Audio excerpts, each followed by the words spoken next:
और अब देखिए एक बड़ी खबर इस वक्त आपको बता देते हैं। क्वाड देशों की बैठक में तालिबान को लेकर भी अहम चर्चा हुई है। क्वाड देशों ने तालिबान को लेकर किस तरह से आगे डील करना है इसे लेकर चर्चा की है। सभी देशों ने मिलकर क्वाड की बैठक में तालिबान को लेकर यह महत्वपूर्ण चर्चा हुई है।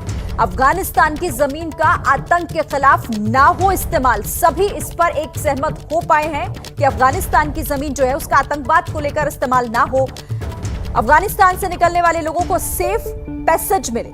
प्रणय मेरे साथ लगातार है और उनका रुख कर लेते हैं। प्रणय, तालिबान को लेकर चर्चा क्वाड देशों को लेकर होगी। क्वाड देश एक चर्चा जरूर करेंगे इस मंच पर। क्या कुछ तय हुआ है तालिबान को? शिरीन, क्वाड के इस मंच से अफगानिस्तान और पाकिस्तान को कड़ा संदेश देने की कोशिश हुई। अफगानिस्तान से मतलब है अफगानिस्तान के तालिबानी निजाम को। तो तालिबान और पाकिस्तान दोनों को ही कड़ा संदेश क्वाड की इस बैठक से दिया गया है। तीन महत्वपूर्ण चीजें इसमें से निकल कर आती हैं। पहली बात यह है कि क्वाड के जो देश हैं यानी भारत, अमेरिका, ऑस्ट्रेलिया और जापान, ये कोऑर्डिनेट करेंगे डिप्लोमेटिकली, इकोनॉमिकली और ह्यूमन राइट्स के मुद्दे पे। यानी कोई भी देश अकेले आगे बढ़कर तालिबान को मान्यता नहीं देगा, ना आर्थिक सहायता देगा। इससे पहले भी वो आपस में इस चीज को लेकर कोऑर्डिनेट करेंगे। दूसरी बात यह है कि क्वाड के इस मंच से यह भी तय हुआ है कि आतंकवाद के जो प्रॉक्सीज हैं, यानी किस तरीके से पर्दे के पीछे से आतंक की कठपुतलियां चलाई जा रही हैं, इस मामले की न केवल निगरानी होगी बल्कि इसकी लगाम लगाने के लिए जो प्रयास हैं उसमें भी चारों देश मिलकर काम करेंगे। तीसरी महत्वपूर्ण चीज यह है कि आतंकवाद के लिए के मुद्दे पर तालिबान को जवाबदेह बनाया जाए और खास तौर पर तालिबान को इस चीज के लिए जवाबदेह बनाया जाए कि वो महिलाओं, अल्पसंख्यकों के अधिकारों को वहां सुनिश्चित करे, क्योंकि ये एक बहुत बड़ा खतरा है। अगर वहां पर इस तरीके से चीजें, नॉन इंक्लूसिव गवर्नमेंट अगर वहां पर कंटिन्यू करती है, वहां बरकरार रहती है, तो ये इस पूरे देश इलाके के लिए अस्थिरता का एक बहुत बड़ा कारण बना रहेगा।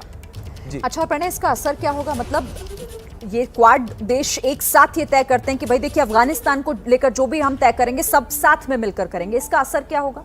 देखिए, इसका असर ये होगा कि जो करोड़ों डॉलर की मदद खास तौर पर जापान से, अमेरिका से या ऑस्ट्रेलिया से जा रही थी अफगानिस्तान को, उस मामले पर भी तालिबान की जवाबदेही तय की जाएगी। अगर क्वाड के इस बैठक के अंदर यूनाइटेड नेशन सिक्योरिटी काउंसिल, सुरक्षा परिषद के जो रेजोल्यूशन 2593 का जिक्र किया गया है, जिसमें स्पष्ट रूप से कहा गया है कि तालिबान या आतंकवाद के लिए अपनी जमीन का इस्तेमाल न होने दे, ये सुनिश्चित करे। तालिबान ये सुनिश्चित करे कि वहां पर अल्पसंख्यकों, महिलाओं और बच्चों के अधिकार सुरक्षित होंगे। ये जो तमाम जवाबदेहियां हैं, अगर क्वाड के मंच से, क्वाड के साझा बयान के अंदर ये चीजें कही जाती हैं, तो इसका मतलब है कि क्वाड के देश भी इससे बंध गए हैं। यानी अफगानिस्तान की जिस आर्थिक मदद के लिए पाकिस्तान कोशिश कर रहा है, ये एक गुहार लगाने की कोशिश हो रही है, ये एक यूएन क्राई मचाया जा रहा है कि अगर मदद जल्दी नहीं दी गई तो पता नहीं क्या हो जाएगा। लेकिन जल्दी से इस मदद की जल्दबाजी से जरूरी है उन मुद्दों की जवाबदेही जो तालिबान के लिए जरूरी है कि वो सिक्योरिटी काउंसिल के रेजोल्यूशन से लेकर और जो उसने वादे किए थे दोहा पीस एग्रीमेंट तक, उन तमाम मुद्दों के ऊपर वो जवाबदेही दिखाए और उनको जमीन पर उतारता हुआ दिखे। बिल्कुल, और क्वाड बैठक में यही तय हुआ है कि अफगानिस्तान पर जो भी फैसला होगा वो सभी एक सहमत होकर लेंगे, चाहे आर्थिक मदद देनी हो या फिर कोई दूसरी महत्वपूर्ण बात हो।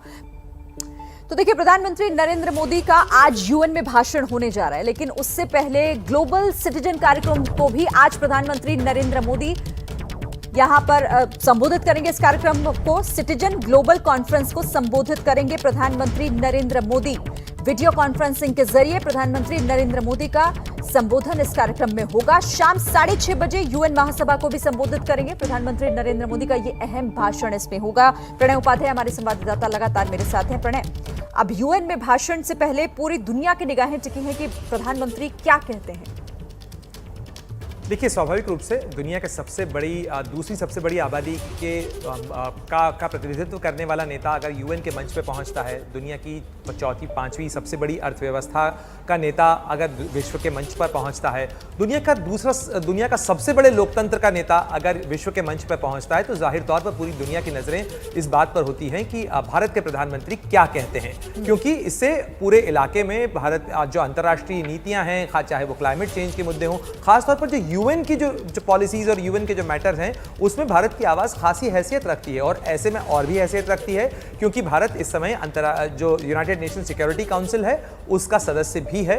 और भारत के प्रधानमंत्री के भाषण में आपको यूएन के सुधार के मुद्दों से लेकर क्लाइमेट चेंज, जलवायु परिवर्तन के मुद्दों पर साझेदारी से लेकर आतंकवाद की चुनौती तक वो तमाम मुद्दे मिलेंगे जो वैश्विक चुनौतियां कही जा रही हैं। वो तमाम मुद्दे जिनसे पूरी दुनिया इस समय लड़ रही है, चाहे वो कोविड के खिलाफ लड़ाई का मामला हो या क्लाइमेट चेंज का इशू हो। बिल्कुल, तो देखिए वैश्विक चुनौतियों पर चर्चा करेंगे। उस भाषण में कई खास बातें होंगी जिस पर निगाहें टिकी हैं जब प्रधानमंत्री नरेंद्र मोदी यूएन में आज अपना भाषण देंगे। शुक्रिया आपका प्रणय हमारे साथ जुड़ने के लिए और इस बातचीत के लिए।